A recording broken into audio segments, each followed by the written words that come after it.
ભારત એશિયામાં અદ્વિતીય છે. પાકિસ્તાન સામે ભારતની લશ્કરી, રાજકીય અને કૂટનીતિક જીત. દેશનો પ્રથમ કિસ્સો, દુષ્કર્મ પીડિતા 33 સપ્તાહનો ગર્ભ. રાજકોટની કિશોરીને એબોર્શન કરાવવા હાઈકોર્ટની મંજૂરી. ભય બીના હોય ના પ્રીત. એર માર્શલે પાકિસ્તાનને રામચરિતમાનસનો પાઠ ભણાવ્યો. સરહદે શાંતિ, શેરબજારમાં તોફાન. સેન્સેક્સમાં 2975 પોઈન્ટનો ઉછાળો, જ્યારે નિફ્ટીમાં 917 પોઈન્ટ ઉછળ્યા. અમેરિકા અને ચીન વચ્ચે આખરે ટ્રેડ કરાર, 90 દિવસ સુધી ટેરિફ કાપ. હવે અમેરિકા દ્વારા ચીન પર 30% અને ચીન દ્વારા અમેરિકા પર 10% ટેરિફ. પાકિસ્તાનના એટેક પછી ગુજરાત સરકારને હવે યાદ આવ્યું. નાગરિક સંરક્ષણની 60,170 ખાલી જગ્યા પર નિમણૂક આપવા આદેશ. અમે ભારત પાકિસ્તાનને કહ્યું કે યુદ્ધ નહીં રોકો તો વેપાર નહીં કરીએ. Donald Trump. સિવિલ રજિસ્ટ્રેશન સિસ્ટમનો વર્ષ 2021નો રિપોર્ટ જાહેર. કોરોના કાળમાં દેશમાં સૌથી વધુ મોત મામલે ગુજરાત ચોથા નંબરે. અમેરિકામાં દવાઓના ભાવ 59% સુધી ઘટી જશે. ટ્રમ્પે એક્ઝિક્યુટિવ ઓર્ડર પર હસ્તાક્ષર કર્યા. 240 સીટમાં આટલું જ યુદ્ધ જોવા મળે. આખું જોવું હોય તો 400 આપવી પડે. રાજકોટ અને વડોદરાના બીજેપીના કોર્પોરેટરે ઓપરેશન સિંદૂર વિશે ટિપ્પણી કરતા વિવાદ. ભારતે માલદીવને $50 મિલિયન નાણાં સહાય આપી. ચાલુ વર્ષે પ્રી મોન્સૂન કામગીરી પાછળ 177 કરોડથી વધુનો ખર્ચ થશે. યુદ્ધ વિરામ થતાં 32 એરપોર્ટ પર ઉડ્ડયન સેવા ફરી શરૂ થઈ. એએઆઈ દ્વારા જાહેરાત. ભુજ, જામનગર, જમ્મુ સહિતના 32 એરપોર્ટ પરથી વિમાની સેવાઓ શરૂ. બિશ્નોઈ ગેંગના 9 સહિત 13 સામે ગુરસી ટોક દાખલ, જેમાં 2ની ધરપકડ. રાષ્ટ્રહિતમાં પાકિસ્તાન પરસ્ત દેશોનો પ્રવાસનમાં બહિષ્કાર. સોશિયલ મીડિયામાં અઝરબૈજાન, તુર્કીના ટ્રાવેલિંગ પેકેજીસના બોયકોટ માટે ઝુંબેશ. દિલ્હીના મેલ એસ્કોર્ટ યુવતીના નામે ચીટિંગ કરી વેપારીને ફસાવ્યો. ₹1.60 કરોડ પડાવ્યા. રાજ્યની તમામ સરકારી પ્રાથમિક શાળાની જમીનો શાળાના નામે કરવા ડીપીઈઓને સૂચના અપાઈ. ભવિષ્યમાં કોઈ પ્રશ્ન ઉઠશે તો આચાર્યથી લઈ જિલ્લા પ્રાથમિક શિક્ષણાધિકારી જવાબદાર.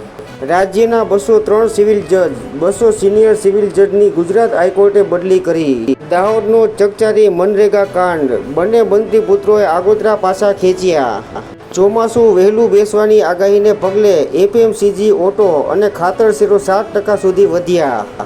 નોકરીમાંથી બરતરફ કરવાની સજા મૃત્યુદંડ જેવી સજા છે. રાજસ્થાન હાઈકોર્ટ. ચાર્જશીટ કે તપાસ વિના બરતરફ થયેલા કર્મચારીને નોકરીમાં પરત લેવા આદેશ. પાકિસ્તાન સરકારનું હાસ્યાસ્પદ જૂઠાણું, ગેમનો વિડીયો શેર કરી સેનાના ગુણગાન ગાયા. સુરત મહાનગર કોર્પોરેશનમાં નોકરીનો ઝાંસો આપી ભેજા બાદ 83 લાખ ખંખેરી ફરાર. યુદ્ધ એ કંઈ બોલિવૂડની રોમેન્ટિક ફિલ્મ જેવું નથી. પૂર્વ આર્મી ચીફ નરવણે. મને યુદ્ધમાં જવાનો આદેશ મળ્યો હોત તો હું પણ યુદ્ધ મોરચે લડવા ગયો હોત. કોંગી પૂર્વ એમએલએ ઇન્દ્રનીલ રાજ્યગુરુને રેરાએ ₹1.10 લાખનો દંડ ફટકાર્યો. બ્રિટનના વડાપ્રધાન કીર સ્ટારમરે દેશના ઇમિગ્રેશન રૂલ્સ વધુ કડક બનાવ્યા. બંને દેશ વચ્ચે સીઝફાયર બાદ પણ પાકિસ્તાનની નાપાક હરકતો યથાવત. યુદ્ધ વિરામની સતત ત્રીજી રાતે પણ કચ્છમાં વિવિધ સ્થળે ડ્રોન દેખાયા. 19 દિવસમાં પહેલીવાર સરહદે એલઓસી પર રાત શાંતિપૂર્ણ રહી.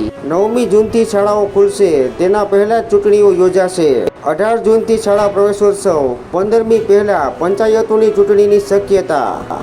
તાલિબાને ધાર્મિક કારણોસર અફઘાનિસ્તાનમાં ચેસની રમત પર પ્રતિબંધ લાદ્યો. ગુજરાતના 27 જિલ્લાઓમાં આજે ગાજવીજ સાથે માવઠાની આગાહી. આંધ્રના ડેપ્યુટી સીએમ દ્વારા ગામડાઓના લશ્કરી જવાનોને પ્રોપર્ટી ટેક્સમાં માફી અપાઈ, જેમાં અગાઉ ફક્ત નિવૃત્ત સૈનિકોને અથવા તો બોર્ડર પર પોસ્ટિંગ કરાયેલા જવાનોને જ આ લાભ અપાતા હતા. દેશની સુરક્ષા માટે 10 સેટેલાઇટથી 24 કલાક ચાંપતી નજર રખાઈ છે. ઈસરોના વડા. ઉત્તર પ્રદેશ સરકારે 8 વર્ષમાં 230 ખુખાર ગુનેગારોનો ખાત્મો બોલાવ્યો, જેમાં આતંકવાદીઓના સ્લીપર સેલને સંપૂર્ણ નષ્ટ કરાયા. યુપી સરકારનો દાવો. સૈન્યનું મનોબળ તૂટે તેવું પોસ્ટ કરનાર લોકો સામે કડક કાર્યવાહી. ઓપરેશન સિંદૂર વિશે રાષ્ટ્રવિરોધી પોસ્ટ કરનારા રાજ્યના 14 લોકો સામે ફરિયાદ. અમદાવાદની વિધવા મહિલાને નોકરી આપવાનું કહીને ₹7 લાખ સેરવી લીધા. મહેમદાબાદ કોર્ટના બેલીફે વિધવા મહિલાને હાઈકોર્ટમાં નોકરી અપાવવાના બહાને છેતરપિંડી આચરતા ફરિયાદ નોંધાઈ. ભારત પાકિસ્તાન વચ્ચે સરહદ પર તૈનાત દળો ખસેડવા સહમતિ. ફાયરિંગ પણ સંપૂર્ણ બંધ. રાજ્યમાં 22 થી 30 મે સુધી ફરી પ્રી મોન્સૂન એક્ટિવિટી. બાંગ્લાદેશી યુવતીને પાસપોર્ટ કઢાવવામાં મદદ કરનાર 4ની અટક કરાઈ. બાંગ્લાદેશથી ભાગીને ભારત આવેલી યુવતી 17 વર્ષે અમદાવાદમાંથી ઝડપાઈ.